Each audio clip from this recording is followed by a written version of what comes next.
Anagalactic on the 11th day, am I right? Yes, Monday, December 11th, 2023. This will very likely be my last broadcast for a while. To understand science, to understand physics, is a monumental task and quite daunting when you look at a big, thick physics book. So I'm not saying that I took a shortcut, but I was a specialist. This would be to make maps of galaxies in 3D space. That was what I wanted to do, but in order to make those maps, I had to know how to do spherical coordinate system transformations. So this is a very interesting process that I went through, which led me into more and more physics. Because, of course, I'm studying galaxies. And the reason I was doing this and becoming intensively involved in it had a lot to do with my personal life. Because my wife had died at the age of 28 of cancer.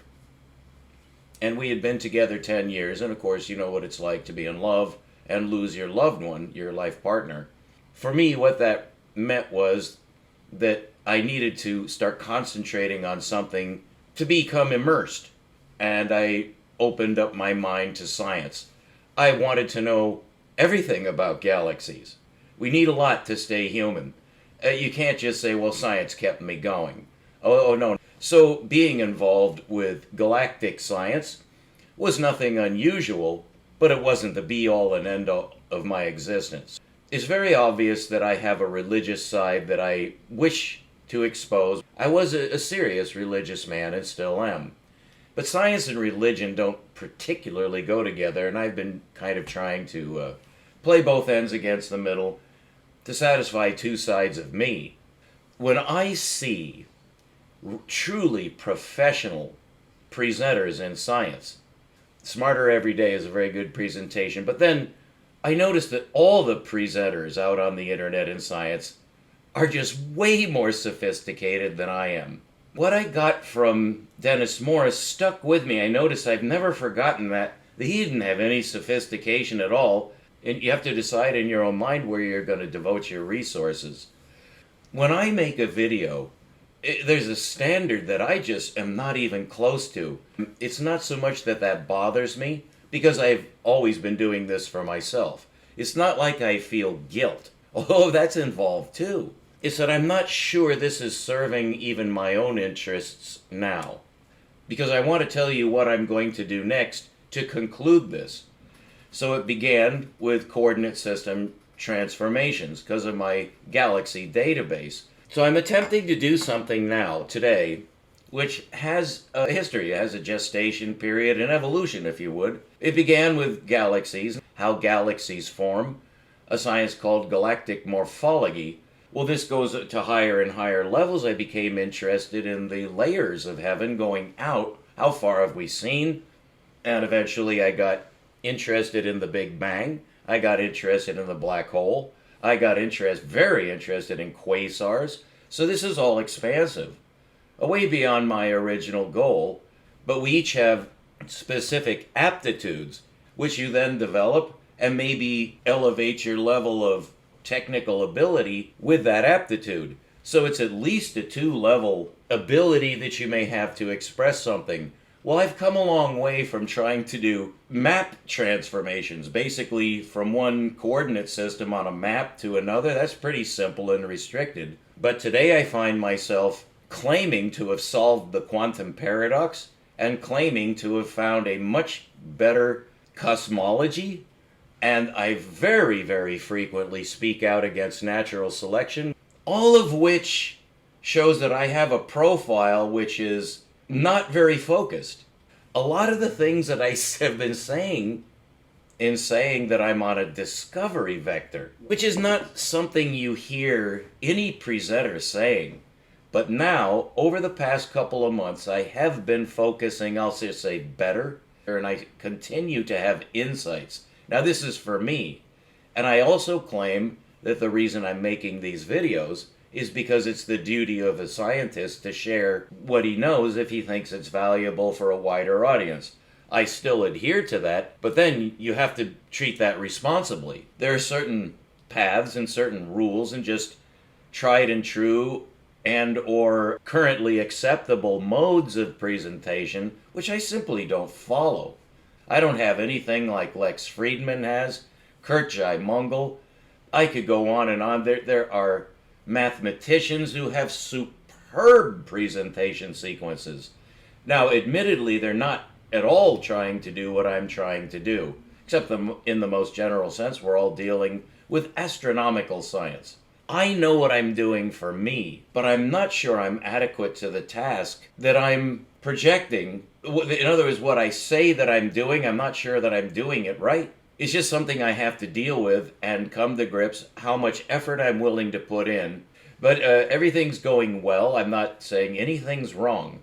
I'm just saying I need to be more forthright in telling you and being consistent with my own goals about what I'm doing now. So I'm going to give one more lecture immediately following this. In as brief amount of time, I'm going to try to describe to you a very difficult concept to present. It would have to be difficult. I claim that it's the solution to a new threshold, a further insight into the quantum paradox that's of enormous value. So you'll have to decide, and that will be in the next lecture, using Ruger-Joseph Bošković's force curve mechanics in conjunction with a spherical geometry, which I did discover, and I can just tell you straight up, it is a legitimate discovery, but its value is highly questionable to someone who doesn't know what I'm even talking about and saying I discovered a new geometry. That already sounds kind of, well, something you'd really have to look at a little closer to see. First of all, what good might it do for you, even if it's true? Well, I need to be able to express that. But those are the two aspects of what I bring to the table in my approach to quantum mechanics.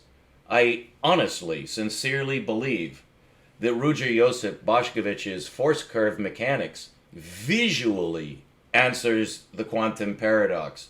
I'm going to show several aspects of the quantum paradox which I can prove forms a complex. For instance, the collapse of the wave function is one aspect of the paradox. Superposition is one aspect of the paradox. Entanglement, there are more than a half a dozen specific ways of encountering, or have already been encountered, ways of encountering the quantum paradox.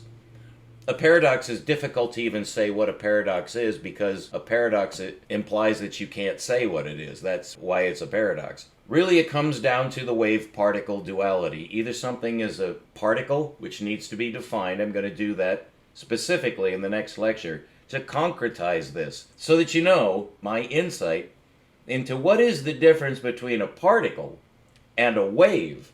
The difference between a wave and a particle is something you can see in your mind. I'm going to show you why there is a quantum paradox so that you can see it. We're going to be using a tool called GeoGebra. I've already showed you the nuclear force curve, which I did not explain very well, because the nuclear force curve is a proton-proton relationship. There are two versions of the nuclear force. The strong force has to do with the nucleus alone, and the nuclear force is between two protons. But the Bošković force curve is now famous in a restricted circle of physicists and mathematicians who have realized that Ruger got the force curve solution for atomic structure, but it's not the nuclear structure, which is what the strong force refers to. So nuclear force is just a little bit ambiguous. That should suffice to introduce my final lecture. I've devoted, obviously, a lot of time to this lecture series. I've had the time of my life, and making these videos has gotten me through some very difficult times. And my overall new focus on science in my life for the past 14 years has been absolutely precious to me. Science presentation on YouTube being what it is, I don't fit the bill. I don't believe that this will ever go anywhere. So if this has been of value to you, that's really, in the long run, that's all I care about. This has been an extraordinary tool for me to help me focus my thoughts and have direction. To have come this close, whether you end up agreeing that I've solved the quantum paradox to a new threshold, which is what I'll show in the next video, if you agree or disagree, at least be aware I believe that I've done it. All right, so this is Anagalactic, about to bring you our final presentation for a while. And thank you. It's meant a lot to me. I believe that this has been a success. I don't believe that I failed in any way, but I need to face that things keep changing in this world, and I don't believe that I match what's expected of me on the internet. I'm just not cut out of that cloth. I have to be honest, and we'll be right back with a solution to the quantum paradox in visual form so that you can see what the paradox actually is for the first time, to see exactly what it is, because you're going to see the quantum, which nobody ever has. Stay tuned.